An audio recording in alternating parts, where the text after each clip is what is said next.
Hello friends, तो कैसे हैं आप सभी लोग। तो मैं शिवानी स्वागत करती हूँ आप सभी का एक बार फिर से आपके अपने प्लेटफॉर्म कॉन्सेप्ट आईटीआई पर।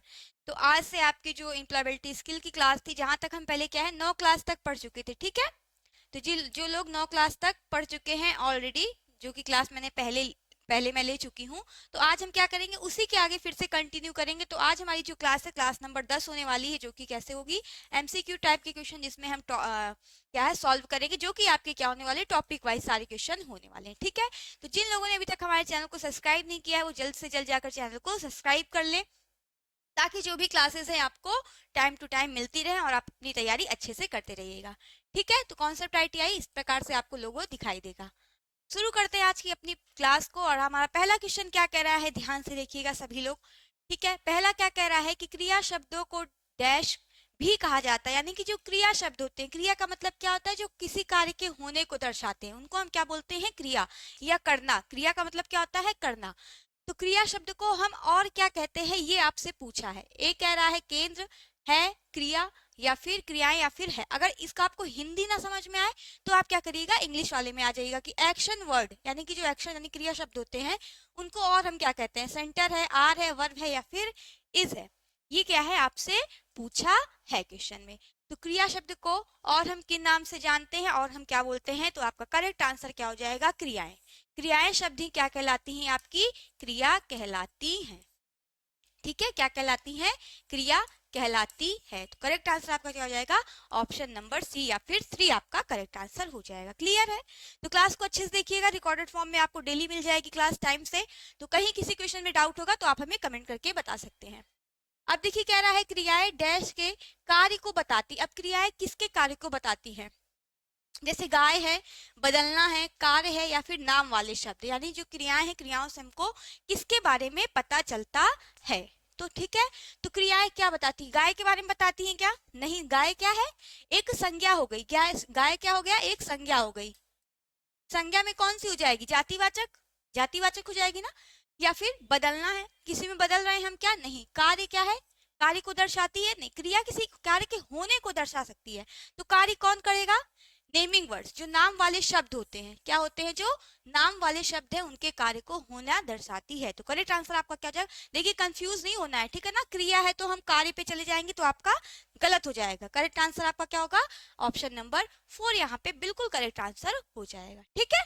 चलिए आगे बढ़ते हैं नेक्स्ट क्वेश्चन पर। क्वेश्चन नंबर 3 में क्या कह रहा है कि किम कल अपनी, किम क्या है, एक व्यक्ति, किम कल अपनी बाइक से गिर गई। किम क्या है, एक लड़की जो अपनी बाइक से क्या है, गिर गई। वाक्य में क्रिया डैश टेंस में है, यानी कि इस वाक्य में जो क्रिया है वो किस टेंस में है, ये आपको बताना है। टेंस आपको पता है कि 3 प्रकार के होते हैं। कितने प्रकार के होते हैं आपके, 3 प्रकार के। 3 प्रकार के काल होते हैं ना, टेंस होते हैं। कौन कौन सा, वर्तमान, वर्तमान काल, भूतकाल, और क्या होता है, भविष्य काल, ठीक है। वर्तमान क्या होता है, जो आपका अभी फिलहाल चल रहा है। भूत किसको बताता है, जो आपका बीत चुका है। और क्या है, भविष्य काल होता है, जो आपका आने वाला है, अभी आया नहीं है। इसको हम क्या बोलते हैं, इसको हम क्या बोलते हैं, बताइएगा जरा जल्दी से कमेंट करके। सॉरी, कमेंट करके नहीं, कमेंट तो मैं आपको आपको क्या बताना, जब आपको कोई डाउट होगा तो, ठीक है। तो किसको दर्शाएगा, अब क्या है, गिर गई, अपनी बाइक से कल गिर गई। अब अगर वो कल गिर जाएगी होता यहाँ पे, तो वो क्या करती, भविष्य की बात करता है, यानी क्या है, वो गिर गई, यानी गिर चुकी है, कार्य क्या है आपका, हो चुका है। तो ये किस क्रिया को दर्शा रहा है, आपके भूतकाल को बताता है, ठीक है ना। किसको बताता है, भूतकाल। देखिए एम्प्लॉयबिलिटी स्किल ऐसा नहीं है कि बहुत ज्यादा इसमें क्वेश्चन ऐसे है, तो बस आपकी समझने के ऊपर होता है, ठीक है ना। आप ये सब ऑलरेडी पहले पढ़ चुके हैं, बस आपको समझना है। चलिए क्वेश्चन नंबर 4 में देखिए क्या कह रहा है, कल का दिन धूप वाला रहेगा। कल का दिन कैसा रहेगा, धूप वाला। अच्छा इतना तो सभी को पता होगा कि वर्तमान के जो वर्तमान काल होता है उसके अंत में क्या आता है, किसके, वर्तमान, ठीक है। जो वर्तमान काल है, इन वाक्यों के अंत में क्या आता है, जैसे है, ही, ठीक है ना, है आते हैं, उनको हम क्या बोलते हैं, वर्तमान काल बोलते हैं। भूत में क्या आता है, था, थे, थी, इस प्रकार के क्या है लास्ट में वर्ड आते हैं, ठीक है। भविष्य में क्या होता है आपका, भविष्य में होगा, रहेगा, या फिर गागी, ऐसे शब्द जो आते हैं, ठीक है, गा गी, ये कौन सा आता है, भविष्य में आता है। तो आप इससे भी डायरेक्ट पकड़ सकते हैं। इसमें क्या है कि कल का दिन धूप वाला रहेगा, कि अभी वो दिन आया नहीं है, आने वाला है। तो कौन सा काल हो जाएगा आपका, लास्ट में गा है, तो गा किस में आता है भाई, भविष्य काल में आता है। तो हम बिना सोचे समझे क्या कर देंगे, भविष्य काल को ऑप्शन में टिक कर देंगे। ठीक है, तो करेक्ट आंसर आपका क्या हो जाएगा, भविष्य हो जाएगा। तारीख नहीं है, डेट नहीं है, पास्ट भी नहीं। ठीक है, करेक्ट आंसर क्या है आपका, ऑप्शन नंबर 1। आगे बढ़ते हैं नेक्स्ट क्वेश्चन पर। अरुण अरुण बस से स्कूल जाता है। ठीक है, किससे जाता है, बस से जाता है। इस वाक्य में क्रिया शब्द है। अब इसमें क्रिया शब्द क्या है, बस है, जाता है, स्कूल है, या फिर अरुण है।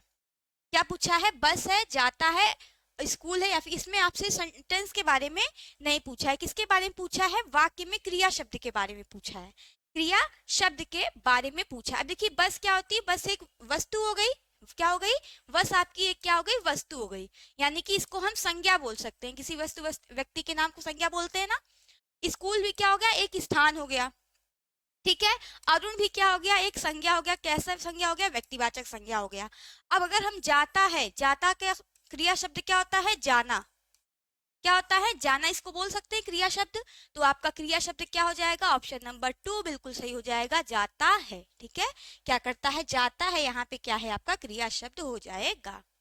चलिए आगे बढ़ते हैं अगले क्वेश्चन पर। विशेषण शब्द होते हैं। अब विशेषण शब्द क्या होते हैं, विशेषण जो किसी की क्या बताए, विशेषता। विशेषण को हम क्या बोलते हैं, जो किसी किसी व्यक्ति की विशेषता विशेषता को विशेषता को बताते हैं, उन्हें क्या बोलते हैं हम, विशेषण शब्द बोलते हैं। अब ध्वनि है, समाप्त है, वर्णन करने वाले, या फिर तटस्थ। ये क्या है, आपको यहाँ पे 4 प्रकार के ऐसे ऑप्शन देखने को मिल जाएंगे। तो अगर आपको पता है कि विशेषण क्या होता है, आपके किसी व्यक्ति वस्तु स्थान का क्या है, विशेषता बताते हैं। तो ये क्या करते हैं, एक प्रकार से आप किसी का वर्णन तो कर रहे हैं। कोई व्यक्ति आप बोलते हैं वो बहुत अच्छी लग रही है, वो बहुत सुंदर है, या ये जगह बहुत अच्छी है, तो वहां पे आप क्या करते हैं, उस चीज का वर्णन करते हैं। क्या करते हैं, वर्णन करते हैं। तो ऑप्शन नंबर क्या हो जाएगा, डिस्क्राइबिंग आपका बिल्कुल करेक्ट आंसर हो जाएगा। ठीक है, बशर्ते ये क्या है, आपको सारी शब्द के बारे में अच्छे से पता होना चाहिए। अब देखिए, वर्णन करने वाले शब्द डैश में और जानकारी जोड़ते हैं। किसमें और जानकारी जोड़ते हैं, नाम वाले शब्द में, बुरा, उदास, या फिर संख्या में। अब जो वर्णन करने वाले होते हैं, आपको पता है कि क्या बताते हैं, विशेषता बताते हैं किसी वस्तु की। तो सॉरी, क्या बताते हैं, विशेषता बताते हैं किसी वस्तु की। तो ये किस में जोड़ते हैं, जोड़े जाते हैं। तो आपका करेक्ट आंसर क्या हो जाएगा, नाम वाले शब्द में। किसमें, आप किसी के नाम में तो जोड़ेंगे, चाहे किसी आप स्थान की क्या कर रहे हो, डिस्क्राइब कर रहे हो, उसकी वर्णन कर रहे हो, या फिर किसी व्यक्ति का वर्णन कर रहे हो। तो करेक्ट आंसर क्या हो जाएगा आपका, ऑप्शन नंबर 1। अब देखिए, कह रहा है यह एक डैश चाकू है, सही विशेषण भरे। अब आपको यहाँ पे विशेषण भरना है। अब चाकू कैसा होता है, यह चाकू है, यहाँ पे तो पहले ही यह दे दिया है, यह क्या हो गया, यह क्या हो गया, यहाँ पे सर्वनाम हो गया। तेज है, और है, यह वह है। तो क्या आप भर के देखिए, क्या यह चाकू है, सही सेंटेंस बन रहा है, नहीं। यह तेज चाकू है, हाँ बन सकता है। यह और चाकू है, नहीं। यह वह चाकू, नहीं। कौन सा हो जाएगा, चाकू कैसा होता है आपका, तेज होता है। तो यहाँ पे आपका सही विशेषण क्या हो जाएगा, ये चाकू की विशेषता बता रहा है कि चाकू कैसा है आपका, तेज धार वाला है। तो करेक्ट आंसर क्या हो जाएगा, ऑप्शन नंबर 2। चलिए क्वेश्चन नंबर 9 पे चलते हैं। समुद्र नीला है, समुद्र कैसा है, नीला है। ये भी एक समुद्र की क्या है, विशेषता ही है। इस वाक्य में डैश एक विशेषण है। अब विशेषण क्या होता है बताइए, जो किसी की विशेषता बताता है। ठीक है, क्या है, विशेषता बताता है। अब यहाँ पे विशेषता किसकी बताई जा रही है, समुद्र की। किसकी बताई जा रही है, समुद्र की, कि समुद्र कैसा है, नीला है। तो इसमें किसकी विशेषता बताई जा रही है, समुद्र की। कैसा, नीला ही उसकी क्या हो गई, विशेषता हो गई। विशेषता क्या हो गई, नीला होना, नीला होना। तो आपका करेक्ट आंसर क्या हो जाएगा, ब्लू आपका बिल्कुल करेक्ट आंसर हो जाएगा। पूछेगा कि किसकी विशेषता बता रहा है, तब आप बोलते कि समुद्र की। लेकिन विशेषण शब्द पूछा है, तब आप क्या बताएंगे, वाक्य में विशेषण क्या है। तो ब्लू यहाँ पे आपका विशेषण हो जाएगा। चलिए आगे बढ़ते हैं। अर्जुन ने एक बड़े बर्तन में पानी भरा। क्या किया, अर्जुन ने एक बड़े बर्तन में पानी भर लिया। इस वाक्य में वर्णन करने वाला शब्द है। इस वाक्य में क्या है आपका, वर्णन करने वाला शब्द कौन सा है, ये आपसे पूछा है। बड़ा, अर्जुन, पानी, या फिर में। अब अर्जुन ने किसमें पानी भरा है, बड़े बर्तन में। तो यहाँ पे विशेषता किसकी बताएगा, किसकी बताएगा आपसे, किसकी बताएगा? बड़ा क्या हो जाएगा? विशेषण हो जाएगा। बड़े बर्तन की विशेषता बता रहा ना। अब बर्तन में भरता तो कोई हमें पता चलता है क्या कि छोटा है या बड़ा है? तब आप नहीं जान सकते थे। तो यहाँ पे किसकी विशेषता बता रहा है? बर्तन की। और बर्तन की विशेषता में क्या बता रहा है कि जो आपका बर्तन है वो क्या है? बड़े आकार का है। तो करेक्ट आंसर क्या हो जाएगा? ऑप्शन नंबर ए आपका बिल्कुल सही आंसर हो जाएगा। आगे बढ़ते हैं। अब देखिए क्वेश्चन नंबर 11 में क्या कह रहा है। देखिए क्या ज्यादा पढ़ी करने से कोई मतलब वो नहीं होता है, ठीक है ना। आपको जो पढ़ना है बस आप उस पर ध्यान दीजिएगा, और कहीं कोई डाउट होगा तो आप कमेंट करिएगा। देखिए वाक्य में विराम चिन्ह अर्थ को समझने में डैश बनाते हैं। अब जो वाक्य में विराम चिन्ह होते हैं, आपके विराम चिन्ह जैसे होते हैं ना, विराम चिन्ह का प्रयोग हम क्यों करते हैं? अब कोई वाक्य लगातार बोलते रहेंगे, अब आपको पता ही नहीं है कहाँ रुकना है कहाँ ठहरना है, तो हम क्या करते हैं? इस प्रकार से वाक्य में विराम चिन्ह का प्रयोग, जैसे आपका पूर्ण विराम होता है एक वाक्य खत्म होने पर, हम क्या करते हैं? इस प्रकार से पूर्ण विराम लगा देते हैं, कॉमा लगाते हैं, सेमी कॉलम लगाते हैं। तो ये क्या है? वाक्य को पूरा करने के लिए, ठीक है, स्पष्ट रूप से जानने के लिए। अब वाक्यों में विराम चिन्ह अर्थ को समझने में डैश क्या बनाते हैं? अस्पष्ट, अस्पष्ट नहीं तो नहीं बनाएंगे। साफ नहीं है भाई, कॉमा अगर आप हर चीज का सही से प्रयोग कर रहे हैं तो इसका मतलब वो क्या है? आपको सही सही ही चीजें बताएंगे, ठीक है। और सोचना या फिर स्पष्ट, तो क्या होगा इससे? आपके कॉमा और इसका प्रयोग करने से, चिन्ह से क्या है? आपके सारे जो डाउट है वो क्लियर हो जाएंगे। अब रुको मत जाओ, मैंने कहा रुको मत, मैंने क्या कहा आपसे? रुको मत जाओ। अब इससे आप क्या करेंगे? रुको मत जाओ, आप उसे रोक रहे हैं या आप जाने को कह रहे हैं? आपको सही समझ में आ रहा है ना। लेकिन मैंने यहाँ कॉमा लगा दिया, क्या लगा दिया? कॉमा, यानी कि रुको मत जाओ। कॉमा का मतलब क्या? थोड़ी देर आप रुकेंगे, मतलब ठहरना हल्का सा। क्या है? रुको मत जाओ, यानी आप किसी को क्या कह रहे हैं? रोक रहे हैं कि रुको मत, रुक जाओ, जाना नहीं है तुमको, ठीक है। अब यही कॉमा मैंने क्या किया? यहाँ पे लगा दिया कि रुको मत जाओ। रुको मत जाओ मतलब रोक नहीं रहे, आपके यहाँ कोई मेहमान आया, आप उससे कह रहे हैं कि भाई रुको मत हमारे यहाँ, तुम जाओ जाओ। तो एक कॉमे से देखिए क्या हो गया, कितना परिवर्तन हो गया। जब यहाँ लगाया था तो क्या अर्थ था, और यहाँ लगाया था तो क्या अर्थ था। तो ये क्या करता है? आपके अर्थ को स्पष्ट करता है। क्या करता है? अर्थ को स्पष्ट करता है, ठीक है। तो ऑप्शन नंबर 4 यहाँ पे बिल्कुल क्लियर हो जाएगा। आगे चलते हैं क्वेश्चन नंबर 12 पे। वाक्य की शुरुआत डैश अक्षर से होनी चाहिए। अब वाक्य की जो शुरुआत होती है किस अक्षर से आप करते हैं? कैपिटल लेटर, छोटा लेटर, कर्सिव, या फिर क्या है? इटैलिक्स। तो ये तो आपकी क्या हो गई? राइटिंग हो गई, जो आप कर्सिव राइटिंग में लिखते हैं, इटैलिक उसमें लिखते हैं राइटिंग में ना। और दो ही होते हैं, एक कैपिटल होता है, एक क्या होता है आपका? छोटा। एक क्या होता है? कैपिटल, और एक होता है स्मॉल लेटर। तो आपको हमेशा पता होना चाहिए, तो कॉमन सी बात है। हम कभी भी सेंटेंस की शुरुआत करते हैं तो कैसे करते हैं? कैपिटल लेटर यानी कि बड़े अक्षर से करते हैं, ठीक है। चलिए, उसके बाद आप स्मॉल में स्मॉल का यूज करते हैं। आगे बढ़ते हैं। कॉमा का इस्तेमाल वाक्य में डैश दिखाने के लिए किया जाता है। फुल स्टॉप, जोड़, विराम या फिर बड़ा अक्षर। अब हम कॉमा का इस्तेमाल क्यों करते हैं वाक्य में, ये आपसे क्या है? पूछा है। 4 ऑप्शन दिया है, फुल स्टॉप, जोड़ा, विराम या फिर बड़ा अक्षर। इस प्रकार से क्या है? आपको 4 ऑप्शन दिए। तो अभी मैंने बताया था पूर्ण विराम आप कब लगाएंगे? जब वाक्य क्या है? खत्म हो जाए, आपका खत्म हो जाने पर हम क्या करते हैं? पूर्ण विराम लगाते हैं।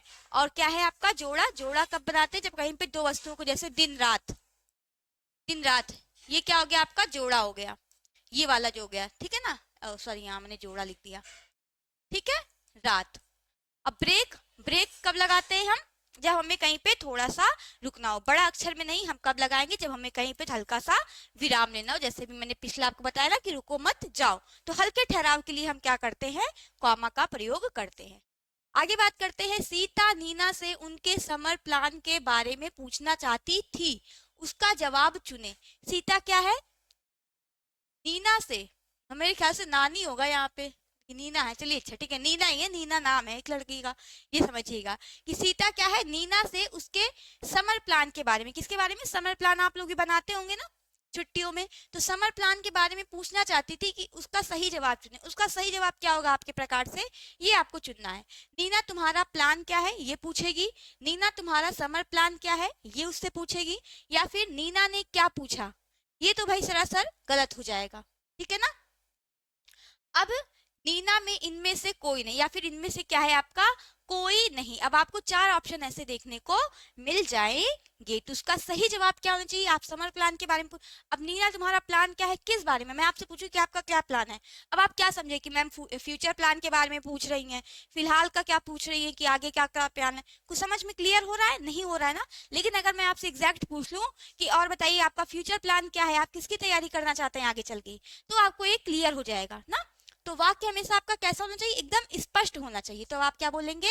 नीना तुम्हारा समर प्लान क्या है? तो ऑप्शन नंबर 2 आपका यहाँ पे बिल्कुल करेक्ट आंसर हो जाएगा। ठीक है, क्या हो जाएगा? करेक्ट आंसर हो जाएगा। चलिए आगे बढ़ते हैं, नेक्स्ट क्वेश्चन पर चलते हैं। देखिए अगला क्या कह रहा है। ठीक है, अगला क्या कह रहा है आपसे? जहां जरूरी हो वहां कॉमा लगाएं। जहां पे क्या है जरूरी हो वहां कॉमा लगाएं, बिल्कुल। अब देखिए यहाँ पे एक वाक्य दिया गया है, अब इसमें आपको जरूरत के हिसाब से कॉमा लगाना है। मीटिंग के बाद हम बाहर जाएंगे, क्या कहा? मीटिंग के बाद हम बाहर जाएंगे। अब इस वाक्य में कॉमा कहाँ होना चाहिए? क्या है? मीटिंग के बाद फिर कॉमा हम बाहर जाएंगे, या फिर मीटिंग के बाद हम बाहर जाएंगे, फिर यहाँ पे देखेंगे मीटिंग के बाद हम बाहर जाएंगे, मीटिंग के बाद हम बाहर जाएंगे। यहाँ पे कॉमा कहीं पे नहीं लगा है। तो आपके हिसाब से यहाँ पे क्या सही होना चाहिए, ये आपसे यहाँ पे पूछा हुआ है। तो जाहिर सी बात है, अभी मैंने बताया आप मीटिंग कंप्लीट करेंगे तभी आप बाहर जाएंगे, मीटिंग के पहले तो आप जाएंगे नहीं बाहर। फिर मीटिंग कौन करेगा? मीटिंग कौन करेगा? तब आप क्या लिखेंगे? After, after the meeting we will go. ठीक है ना? यानी कि एक वाक्य होगा मीटिंग के बाद, फिर हम क्या है बाहर, सॉरी ए नहीं, आपका क्या हो जाएगा? बी। यहाँ पे 2 बार कॉमा है, ठीक है ना? यहाँ आप देख लीजिएगा। तो आप क्या लिखेंगे? मीटिंग के बाद हम बाहर जाएंगे। तो करेक्ट आंसर क्या हो जाएगा? ऑप्शन नंबर बी आपका बिल्कुल करेक्ट आंसर हो जाएगा। ठीक है, तो ये आज का हमारा आखिरी क्वेश्चन था। उम्मीद करते हैं आपको क्लास अच्छी लगी होगी, सारे क्वेश्चन आपके क्लियर होंगे। अगर क्वेश्चन में कहीं कोई डाउट होगा तो आप क्लास देखने के बाद क्या है कमेंट कर दीजिएगा, उसको हम नेक्स्ट क्लास में आपको क्लियर कर देंगे। जिन लोगों ने अभी तक चैनल को सब्सक्राइब नहीं किया है तो जल्दी से जाके कॉन्सेप्ट आईटीआई हमारा चैनल है, इसको सब्सक्राइब कर लीजिए, ताकि और भी क्लासेस आपको लगातार मिलती रहे। तो अपनी तैयारी को अच्छे से करिएगा। मिलते हैं आपको अगली क्लास में। धन्यवाद।